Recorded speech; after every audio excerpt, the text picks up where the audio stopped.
ಇವತ್ತು ನಮ್ಮ ಜನಪ್ರಿಯ ಹುಣಸೂರು ಶಾಸಕರು ಮಾಜಿ DCC ಬ್ಯಾಂಕ್ ಅಧ್ಯಕ್ಷರಾದ ಶ್ರೀ GD ಹರೀಶ್ ಗೌಡರಿಗೆ ಹುಟ್ಟುಹಬ್ಬದ ಶುಭಾಶಯಗಳನ್ನ ತಿಳಿಸ್ತಾ, ಅವರು ಶಾಸಕರಾದ ಮೇಲೆ ತುಂಬ ಜನಪ್ರಿಯ ಕೆಲಸಗಳನ್ನ ಮಾಡ್ತಾಯಿದ್ದಾರೆ.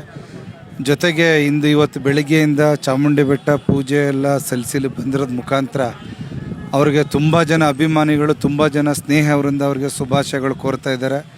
ಇಲ್ಲಿ ಬೆಳಗ್ಗೆನೂ ಸುಧಾ ಅವ್ರ ಮನೆಗೆ ಹೋಗಿ ನಾವು ನಮ್ಮ GT ದೇವೇಗೌಡರು MLA ಸಾಹೇಬ್ರಿಗೂ ಇವ್ರ ಮುಖಾಂತರ ವಿಶ್ಕೋರು ಬಂದ್ವಿ.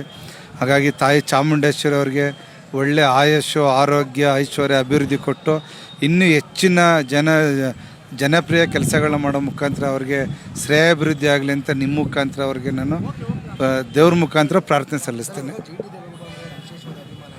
ಹೌದು, ಖಂಡಿತ.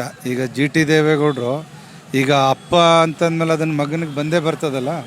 ಹಾಗಾಗಿ ಏನು GT ದೇವೇಗೌಡರು ಜನಪ್ರಿಯತೆ ಗಳಿಸಿದರೆ ಅಷ್ಟೇ ಪ್ರಮಾಣದ ಜನಪ್ರಿಯತೆನ GD ಹರೀಶ್ ಗೌಡರು ಗಳಿಸ್ತಾರನ್ನ ಆತ್ಮವಿಶ್ವಾಸ, ನಂಬಿಕೆ ನಮಗಿದೆ. ಅದು ದೇವರ ಅಭಿಪ್ರಾಯ. ಇನ್ನೊಂದು ಚಿಕ್ಕ ಒಂದು ವಯಸ್ಸಿಗೆ ಅವರಿಗೆ ಶಾಸಕರಾಗಿದ್ದಾರೆ, ಮುಂದಿನ ದಿನಗಳಲ್ಲಿ ಮಂತ್ರಿ ಆಗೇ ಆಗ್ತಾರೆ, ಅದರಲ್ಲಿ ಯಾವುದೇ ಥರ ಸಂದೇಹ ಇಲ್ಲ.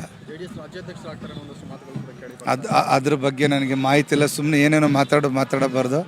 JDS ವರಿಷ್ಠರು ಏನು ತೀರ್ಮಾನ ಮಾಡ್ತಾರೆ ಅವರು ರಾಜ್ಯಾಧ್ಯಕ್ಷರು ಆಗ್ತಾರೆ. ಈಗ ಶಾಸಕರಾಗಿ ಒಳ್ಳೆ ಕೆಲಸಗಳನ್ನ ಮಾಡ್ತಾರೆ ಅನ್ನೋ ಭಾವನೆ ನಮ್ಗಳಿಗಿದೆ. ಇಲ್ಲ, ಆ ಥರ ಏನಿಲ್ಲ. ನಾನು ಸ್ವಲ್ಪ ಹೆಲ್ತ್ ಇಶ್ಯೂಸ್ ಆಗಿ ಸ್ವಲ್ಪ ಹೊರಗಡೆ ಅಷ್ಟು ಬಿಟ್ಟರೆ ಬೇರೆ ಇನ್ಯಾವುದೇ ಥರ ಪ್ರಾಬ್ಲಮ್ ಇಲ್ಲ. ನಾನು ಕಾಂಗ್ರೆಸ್ಸಲ್ಲಿದ್ದೆ. ಕಾಂಗ್ರೆಸ್ ತದನಂತರ ನಾನು ನಮ್ಮ GT ದೇವೇಗೌಡರ ಜೊತೆಲಿ ಬಂದು ಚಾಮುಂಡೇಶ್ವರಿ MLA ಎಲೆಕ್ಷನ್ ಅವ್ರ ಜೊತೆ ನಿರಂತರ ಹೋರಾಟ ಮಾಡಿ ಇಲ್ಲೇ ಹುಣಸೂರಿಗೂ ಸುಧಾ ಬಂದು ನಾನು ಎಲೆಕ್ಷನ್ ಟೈಮಲ್ಲೆಲ್ಲ ಓಡಾಡಿದೆ. ಹಾಗಾಗಿ GT ದೇವೇಗೌಡರು ಏನು ಹೇಳ್ತಾರೆ ಅದನ್ನು ಫಾಲೋ ಮಾಡ್ಕೊಂಡು ಇರ್ತೀವಿ ನಾವು ಅಷ್ಟೇ.